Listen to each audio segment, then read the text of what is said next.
Bonjour à toutes et à tous et bienvenue pour cette nouvelle vidéo, version 2, parce que j'ai fait une version 1 il y a à peu près 6 heures, et il se trouve que ce que je disais dans la vidéo, finalement, n'a plus lieu d'être.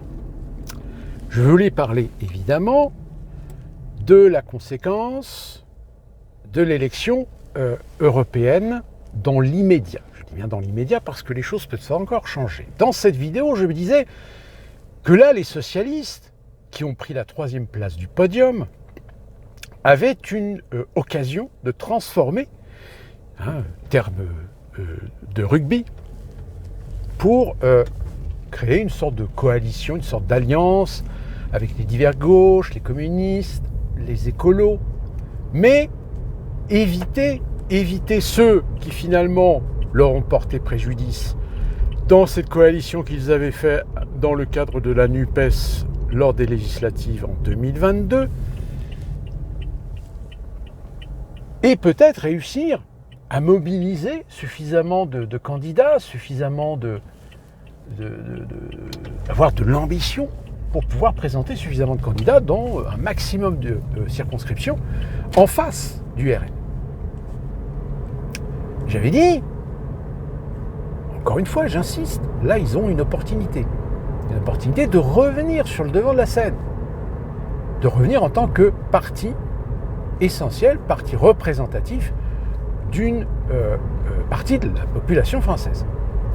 Très clairement, je pense que Gusman a réussi à récupérer un électorat déçu des insoumis, c'est-à-dire un électorat qui s'est senti un petit peu trahi.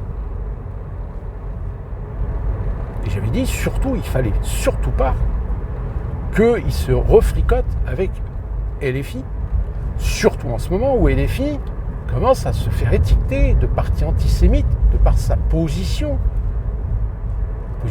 qui évidemment confirme ou affirme aux yeux de certains la politique islamo-gauchiste de la France insoumise, c'est-à-dire de préserver son électorat musulman.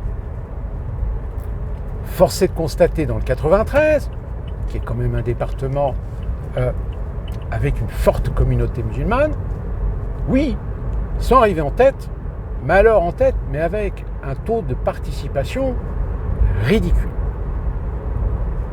Donc je ne sais pas, je serai les insoumis, je commencerai à me remettre un petit peu en question. Oui, peut-être que vous avez gagné sur l'électorat musulman, mais un électorat musulman un peu trop radical. Ce qui, évidemment, pour une partie de la population de gauche, avec les événements de Gaza, ça ne peut pas coller. Ça ne peut plus coller. Donc, c'était dans cette vidéo ce que je préconisais, ou j'espérais, que les socialistes allaient sauter sur l'occasion pour revenir sur le devant de la scène et éviter de faire les mêmes conneries. Bon, je sais pas, je crois que vous avez vu, Front populaire, signataires, les communistes, les écolos, les divers gauches, les communistes et la France insoumise. Là, je sais pas, mais si vous êtes quelqu'un de gauche, expliquez-moi. Ne me dites pas que c'est pour s'assurer toutes les forces vives de la gauche contre l'extrême droite. Non, bordel de cul de merde. C'est tout le contraire que vous allez faire. C'est que vous allez pousser un électorat vers l'extrême droite. À cause de quoi ? À cause de cette alliance de merde avec la France insoumise. Vous espérez quoi ? Vous espérez réussir à obtenir plus de 33 ou 34%, de foutre à la tête du Rassemblement national une claque. Je rappelle que si déjà vous êtes, alors je crois qu'il y a 5-6 partis, il y a des divers gauches, je ne sais plus exactement, c'est une alliance de partis, c'est pas un parti unique. Parce que oui, la grande peur que vous avez maintenant avec ce résultat des européennes, qui est quand même une claque, une claque monumentale, vu que les européennes, en règle générale, les Françaises ne s'intéressent jamais trop aux européennes. Mais là, je viens préciser quand même que sur les 49 millions d'inscrits, vous avez quand même une proportion de 47% d'abstention. Donc c'est-à-dire que ça fait un petit peu moins de la moitié. Donc c'est-à-dire qu'il reste quand même 28, 24, 25 millions de gens qui se sont exprimés. Et sur les 25 millions, il y en a plus de 30% qui ont voté Front National, enfin Rassemblement National. Donc il est évident que le 30 juin et le 7 juillet, en partie seul, aucun parti, que ce soit les Renaissances, les Républicains, que ce soit les socialistes, que ce soit les Insoumis, que ce soit les écolos, que ce soit les communistes, aucun de ces partis seul ne pourra battre le Rassemblement National. Donc ils sont obligés de faire des alliances. Là, quand vous avez Ciotti qui dit oui, non, il est hors de question de fricoter avec le parti présidentiel, mais vous allez voir qu'avant le 30 juin, il va changer d'avis, ils vont passer un deal, parce qu'ils ont besoin des renaissances. Les Républicains tout seuls, vous avez vu le résultat qu'ils ont fait. Ils sont derrière les LFI, les Républicains, derrière les LFI. Donc les Républicains, ils ne sont plus rien, ils ne représentent plus rien. Les Républicains, je rappelle, c'est le parti de droite, ex-UMP, ex-RPR. C'était donc l'un des deux partis majeurs du paysage politique français. Tout comme les socialistes qui, en présidentielle, ou dernière présidentielle, se sont fait laminer. C'est-à-dire que oui, en deux présidentielles, Macron a laminé les partis traditionnels. Sauf que là, montée du RN. Et là, c'est pas comme les européennes, enfin les dernières européennes ou législatives, je ne sais plus. C'est les législatives où le Rassemblement National atteignait 23% et le Renaissance faisait à peu près aussi 23%, etc. Là, c'est quand même aux européennes 31% et le second est à 15%. Un petit peu moins d'ailleurs, je crois qu'ils sont à 14,7 ou un truc comme ça. Plus du double. Donc oui, vous avez raison de vous chier dessus. Autre grosse erreur. Envoyer des manifs. Envoyer les gamins des syndicats d'étudiants de gauche bloquer des lycées. Sortir les antifas. Mais qu'est-ce que vous croyez que ça va faire ? Vous croyez que ça va mobiliser les Français à voter contre le Rassemblement National ? Non, au contraire, vous avez lâché des loups enragés. Vous avez lâché des petits cons qui vont faire des conneries. Et les conneries, elles vont motiver des gens qui peut-être étaient encore indécis, peut-être justement cet électorat qui s'est abstenu, qui s'est dit « ouais, j'ai pas voté aux européennes, mais là, aux législatives, là, je vais aller voter. » Et je peux vous garantir que les islamo-gauchistes, la délinquance, les petits criminels, les petits caïds, les multirécidivistes, il y en a ras le cul. L'islam radical, les barbus, les frères musulmans, les OQTF qui ne sont pas exécutés, tous ces migrants qui n'ont rien à foutre sur le territoire français parce que c'est des véritables fléaux. Je parle de ceux qui sont des fléaux, je ne parle pas de ceux qui cherchent en la France un Eldorado, ceux qui cherchent la paix, la sécurité, etc. Ceux-là, en général, c'est pas ceux qu'on voit dans la rue en train de jouer du couteau. Je veux dire, l'administration, elle est capable de faire la différence entre un bon migrant d'un mauvais migrant. Sauf que comme on vit dans une société qui est déjà à la 3e génération d'hypersensibilisés, eh bien évidemment que la simplification, que la généralisation, que l'amalgame, que la caricature, ça fonctionne comme le nez au milieu de la figure. Et c'est les mêmes que vous retrouvez actuellement dans les manifs. Là, vous avez des antifas qui ont décidé à Amiens, je crois, Amiens ou Angers, je ne sais plus, je crois que c'est Amiens. Ils ont dépouillé un bar sous prétexte parce que le propriétaire votait à droite. rendez compte? Vous rendez-vous compte de l'impact que ça a sur l'opinion? L'opinion va se dire, mais attendez, les radicaux de gauche, là, vous les tenez pas en laisse, là, vos petits antifas, là? Non, parce que si maintenant, on se fait péter la gueule parce que on vote à droite, bah écoutez, je vais pas voter à droite la prochaine fois, je vais voter extrême droite. Et qui plus est, si on peut permettre à Marine Le Pen d'être Premier ministre, j'en ai rien à foutre de savoir si elle est compétente ou incompétente, mais au moins sur de la sécurité, mais au moins sur les migrants, mais au moins...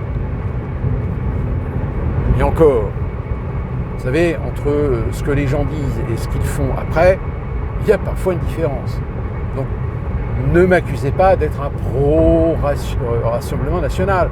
Je vous ai déjà expliqué dans plusieurs vidéos, de toute façon, vous aurez beau voter pour qui vous voulez, ce sont les mêmes. Ce sont des gens qui sont adoubés dans le système. Et qui dit des gens adoubés, ça veut dire que c'est des gens qui, oui, feront des petites lois, des petits textes qui correspondent à leurs idéologies, et qui, à la limite, ne dérangeront pas les mondialistes. Au contraire, ils y trouveront un intérêt. Mais en revanche, sur la remise en question de l'appartenance de la France à l'Union européenne, par exemple, pas touche. Alors oui, j'entends très loin quelqu'un me dire « Oui, mais Marine Le Pen, si elle est au pouvoir, elle fera le Frexit. » C'est pas impossible. Je vous ai dit, l'erreur peut-être d'Asselineau, c'est d'être fier dans ses bottes, de dire que lui, il veut le Frexit. Donc forcément, invisible. Et résultat, il a fait, je crois, 1% avec, je ne sais plus si il a fait 1% avec Philippot, Philippot a fait 1% aussi, ou Dupont-Aignan, je ne sais plus.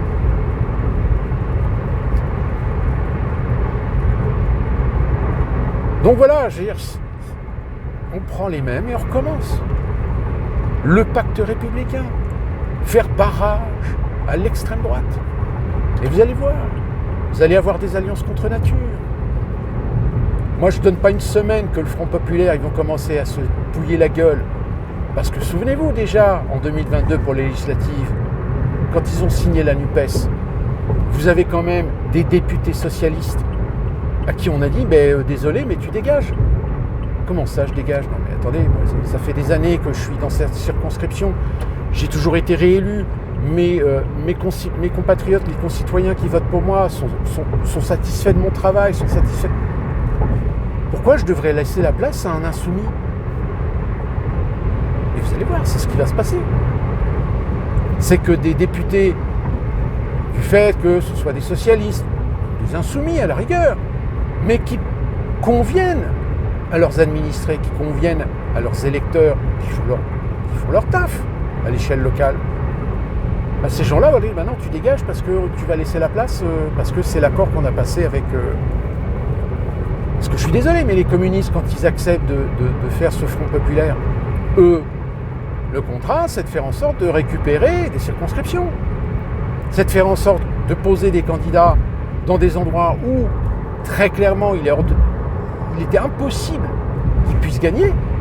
Sauf que si vous faites en sorte de dégager le socialiste ou l'insoumis qui est en face, vous agissez pour le compte du Front Populaire. Donc vous êtes sûr que votre candidat communiste va se faire élire. Sauf que va y avoir des dissidences. Je pense que du côté des socialistes, va y avoir des dissidences. Parce qu'il y en a plusieurs qui se sont fait baiser en 2022, mais il y en a, ils ne vont pas se vouloir se faire baiser en 2024. Donc ça va partir en couille. Comme Ciotti, que je vous l'ai dit. Ciotti qui ne veut pas fricoter avec Renaissance, le parti. Mais vous verrez qu'ils trouveront des accords. Vous verrez que l'UDI va jouer aussi dans la carte, le Modem aussi.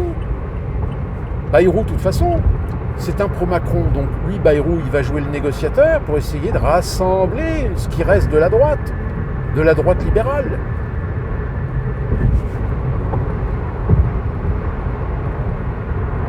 Alors après, il y a le scénario où peut-être Macron, qui a laissé tellement de merde, tellement de bordel un peu partout, qui se dit, s'il faut que je perde le pouvoir, s'il faut que je fasse de la cohabitation pour les 3 dernières années, pourquoi pas? Puisque toute la merde que j'ai laissée, eh ben c'est le Rassemblement National qui va le récupérer. Et puis moi, je vais continuer à faire mes petites tournées des popotes internationales, serrer des paluches, etc. Quitte serrer des paluches à des gens qui vont me promettre mon boulot dans 3 ans. C'est-à-dire un boulot à la Commission européenne, voire même peut-être être promu tôt ou tard à la présidence de la Commission européenne. Enfin, quand je dis Commission européenne, souvenez-vous de ce que je vous ai dit sur la révision des traités, qui consiste à transformer le statut de la Commission européenne en pouvoir exécutif. Et le Parlement lui conférer un pouvoir législatif. C'est-à-dire que finalement, vous donnez un système étatique à l'Europe qui forcément sera suprême sur les États-nations. Hein? Je vous rappelle que là récemment, ils ont réussi à faire passer un décret qui change le principe de l'unanimité en principe par majorité.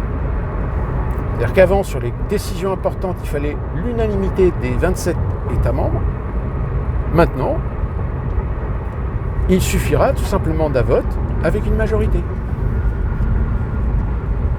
C'est comme le fameux contrat de l'OMS, vous savez, ce contrat qui est parti en couille parce que un certain nombre de pays européens, comme je crois que la Grèce a refusé de signer, la Hongrie, la Bulgarie, la Slovénie, la Pologne, parce que ces pays ne veulent pas se voir imposer en cas de crise sanitaire entre guillemets, ça veut dire qu'on pourra décréter une grippe de crise sanitaire, on pourra décréter un virus H5N2 qui va toucher que 2 personnes, mais Covid, et donner à l'OMS les clés de la souveraineté de la santé publique. Bon, là actuellement, l'OMS, ils sont en train de faire des petites manipulations, des petites négociations pour se passer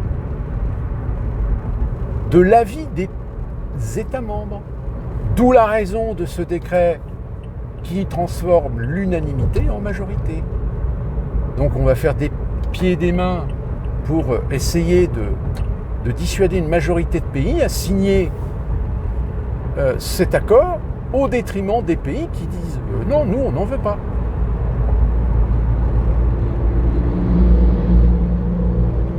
C'est une façon d'assumer la suprématie de l'Union européenne sur les États membres, sur les États souverains.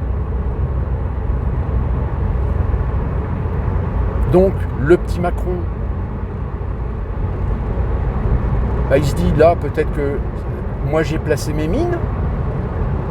Donc même si à la limite il y a une cohabitation, que ce soit même une cohabitation avec une victoire de la gauche ou une victoire de l'extrême droite aux législatives, la cohabitation de toute façon elle est inévitable. Sauf que, comme je vous le dis, que ce soit l'extrême droite ou l'extrême gauche ou la gauche qui prennent Matignon, de toute façon, Macron, il a tout miné. Donc le gouvernement de cohabitation, il va sauter sur les mines. Les Jeux Olympiques, si ça merde, s'il y a un attentat, qui va être responsable? C'est pas Macron. C'est pas le gouvernement d'Attal. Ça va être le gouvernement en place. Le gouvernement de Marine Le Pen ou le gouvernement de Trucmuche qui, au nom de la coalition Front Populaire, oui, alors Mélenchon. À votre avis, est-ce que Mélenchon pense que là, il va peut-être avoir l'opportunité de se faire nommer Premier ministre si jamais le Front Populaire remporte les élections législatives? Est-ce que vous pensez que ça serait logique, vu que son parti n'a fait que 8%, voire même son parti aux législatives va peut-être faire beaucoup moins? Et par contre, ça va être le Parti Socialiste qui va peut-être faire une bonne marche. Alors en quoi Mélenchon pourrait-il prétendre être Premier ministre au nom du Front populaire, c'est son parti. C'est logiquement un représentant du parti qui aura fait le plus de voix au sein du Front populaire. Je sais pas, ça me paraît logique. Non ?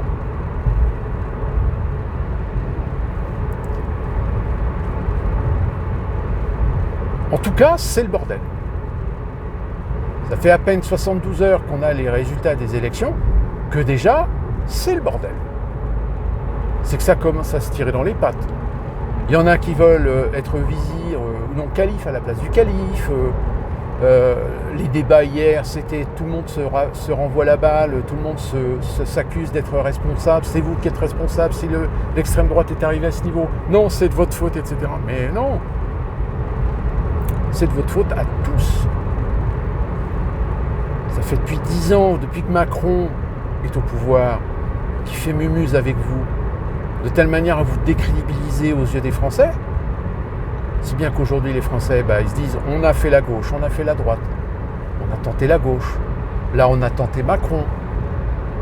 Bon qui on n'a pas tenté encore? Qui on n'a pas essayé? Il n'y a plus que les extrêmes, hein. L'extrême gauche ou l'extrême droite. Alors l'extrême gauche, quelle est la proportion de Français prêts à voter pour l'extrême gauche aujourd'hui, si ce n'est les petits bourgeois bobos, anarchistes et compagnie, urbains? Parce que oui, je pense que même les gens qui ont voté insoumis dans les campagnes, dans la ruralité, je pense qu'eux, ils ont compris la trahison qu'a été LFI, la bouffonnerie qu'a été LFI. Donc si ça se trouve, peut-être que cet électorat, il s'est dit, non, moi je veux pas. Je veux revenir à quelque chose de réel. Je veux revenir à quelque chose qui correspond à mes valeurs, qui correspond à des valeurs d'égalité, de sécurité, etc. Que l'État assume ses responsabilités. Qu'on arrête une émigration massive de gens qui ont des cultures, qui ont des mœurs complètement différentes. Qu'on réaffirme la laïcité, qu'on réaffirme la séparation de l'intérêt des religieux dans la société, que ce soit des catholiques, que ce soit des juifs, que ce soit des musulmans. On réaffirme la République comme unique et indivisible. Et aujourd'hui, quels sont les partis qui proposent de réaffirmer ces valeurs? Les partis d'extrême droite, c'est-à-dire le Rassemblement national, Reconquête. Les Républicains, ils ont tellement joué un petit peu à voile et à vapeur qu'aujourd'hui, leur crédibilité, c'est zéro. Alors attention, mettre le Rassemblement national à la tête du pays, est-ce que ça veut dire qu'il serait compétent? Non. La compétence, je pense qu'aujourd'hui, on n'en a plus rien à foutre. Quand on voit les maires, les députés, les sénateurs, les ministres, les hauts fonctionnaires qui sont en place aujourd'hui, pas tous, mais il y en a quand même un sacré paquet, qui sont d'une incompétence grasse, qui ont trahi même leur électorat. Oui, le Rassemblement national, ils vont s'en prendre plein la gueule, mais de partout. On va essayer de les diaboliser, on va essayer de les rendre aussi nuls que les nuls qui vont dire que c'est eux les nuls.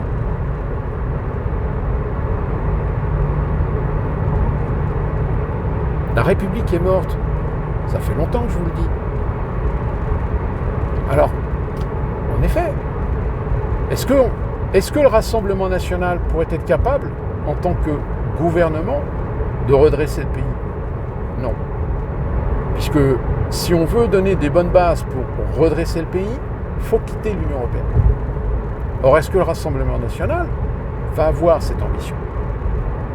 est-ce que le Rassemblement national a cette ambition cachée?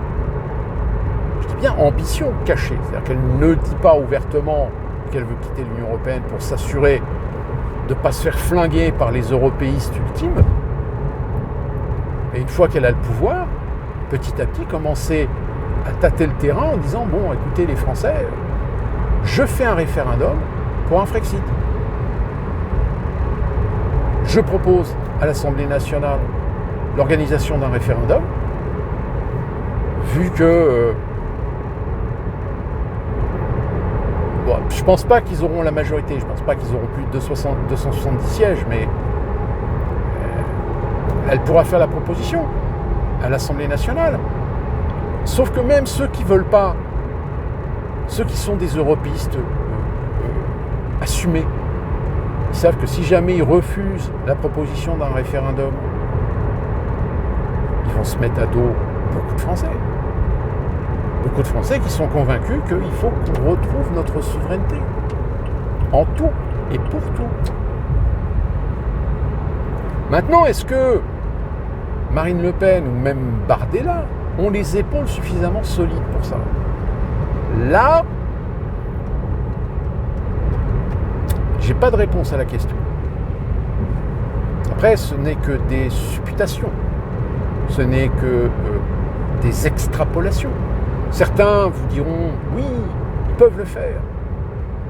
Ils ont la volonté de le faire, ils ont l'ambition de le faire. Avoir l'ambition est une chose, avoir le réalisme, d'avoir la capacité de le faire, la possibilité de le faire, d'avoir tous les atouts pour le faire, ça, c'en est une autre. Et vous admettrez quand même qu'aujourd'hui, nous vivons dans des sociétés avec des gens qui ont une hyper-conviction d'être les meilleurs, d'être les champions du monde, alors qu'en réalité, c'est des gros nuls. C'est exactement les mêmes que vous retrouvez et que vous allez retrouver dans les manifestations anti-extrême droite, c'est-à-dire des gros nuls à qui vous allez poser la question, mais pourquoi? Parce que c'est des fachos, parce que c'est des racistes, parce que c'est des antisémites, parce que c'est l'extrême droite, parce que c'est des fascistes, parce que c'est des néo-nazis, etc.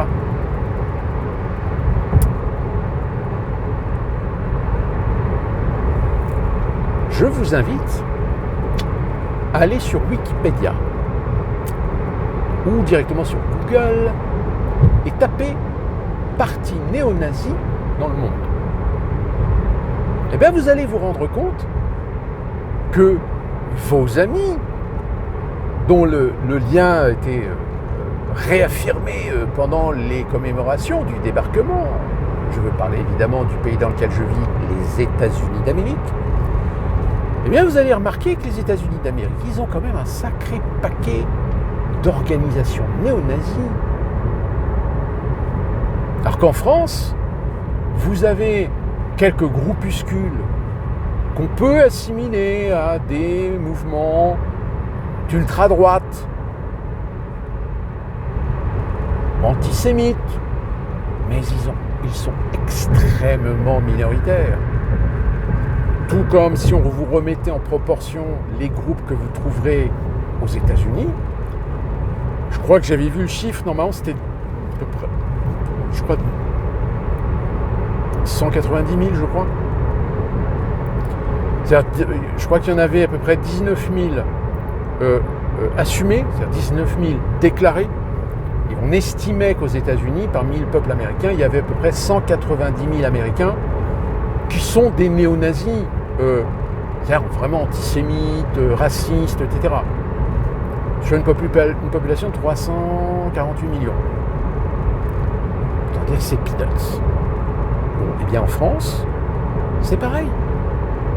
Mais pour renforcer l'idée du racisme, du fascisme français, on a assimilé des groupes souverainistes, des groupes patriotes, qui ne sont pas particulièrement racistes ni antisémites, etc., mais voilà, qui ont une certaine vision de la France, qui ont une certaine vision du patriotisme, de ce qu'est être français, d'une manière générale, et qui sont contre des individus qui crachent littéralement sur les valeurs de la République, sur les libertés de la République, sur la fraternité de la République, sur l'égalité de la République. Et qui plus est, crache sur ces valeurs avec la complicité de certaines personnalités, voire de groupes politiques. Donc évidemment, ces groupes politiques, certains ont pignon sur rue, ils ont tout intérêt à faire passer ces petits groupuscules souverainistes patriotes pour des fachos. Logique. Ça a toujours été comme ça, de toute façon. Sauf que ça empire. Ça empire puisque maintenant, même la critique envers des gens, peu importe leurs origines, peu importe leur couleur de peau, peu importe leur conviction religieuse, on ne peut plus critiquer ces gens-là aujourd'hui. Parce que si on les critique, on est raciste, on est antisémite, on est islamophobe, on est transphobe, on est homophobe. Donc on est forcément quelqu'un qui vote extrême droite. Bon, sauf que, je suis désolé, on a le droit, et c'est encore plus vrai parce que ça fait partie intégrante même de la culture française, ça a fait partie de la création, de la mise en place de la République, c'est-à-dire le sens critique. Or, si cette valeur du sens critique, aujourd'hui, on l'interdit parce qu'on le fait à l'encontre de gens sans faire la critique parce que ce sont des rebeux, ou des noirs, ou des juifs, ou des musulmans, ou des chrétiens, ou des protestants, ou je ne sais quoi d'autre. Non. Ce que l'on critique, c'est le propos. Ce que l'on critique, c'est la personne. Pas son origine, pas ce qu'elle représente, pas son appartenance à une communauté, ou un groupe, ou à une diversité. Mais ça, évidemment, ça, c'est occulté. C'est littéralement occulté volontairement par ceux qui ont tout intérêt à faire de la généralité. Et de fait de faire cette généralité, faire en sorte que vous vous sentez mal, que vous vous sentez coupable, et que finalement, au bout d'un moment, même si intérieurement vous avez raison, même si intérieurement vous savez que vous êtes raisonné, que vous êtes logique, que vous êtes cohérent, eh bien vous ne pouvez pas exprimer vos idées. Parce que si vous les exprimez, vous en avez qui vont vous fondre dessus, qui vont vous estampiller, qui vont vous encarter, qui vont vous lyncher. Dans les entreprises, déjà. Regardez ce qui s'est passé avec le Covid, avec les anti-vax. Je ne me fais pas vacciner parce que je n'ai pas confiance. Ah, t'es un anti-vax. Ah, t'es dangereux pour la société. Tu vas transmettre le virus. Ouais, sauf que même toi, connard, qui a été vacciné, l'a transmis aussi.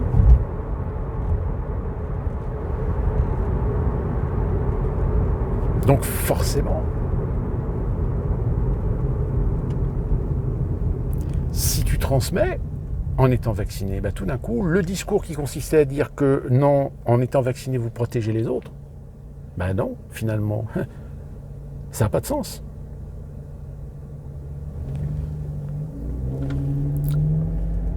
Donc, affaire à suivre dans tout ce bordel, sachant que de toute façon, la législative va être en effet une étape importante pour Macron. C'est-à-dire que là, on va essayer de savoir ce qui va se passer. Qui sait, pourquoi pas, si jamais en effet l'extrême droite remporte le plus grand nombre de sièges, peut-être que Macron mettra sa démission sur la table. Bon, sauf que toutes les consultations qu'il a fait, on lui a bien confirmé que s'il démissionne, il ne peut pas se représenter. Parce que l'idée c'était, s'il finit pas son mandat, donc comme il n'a pas complété son second mandat, donc peut-être que... Non, là on lui a bien spécifié, là c'est mort. Soit tu finis ton mandat jusqu'en 2027, soit tu démissionnes, mais dans ce cas-là, tu ne peux pas te représenter. Donc à la rigueur, comme je vous l'ai dit, Macron il a tout miné. Donc maintenant, le prochain gouvernement, c'est un gouvernement de coalition. Il va activer toutes les mines.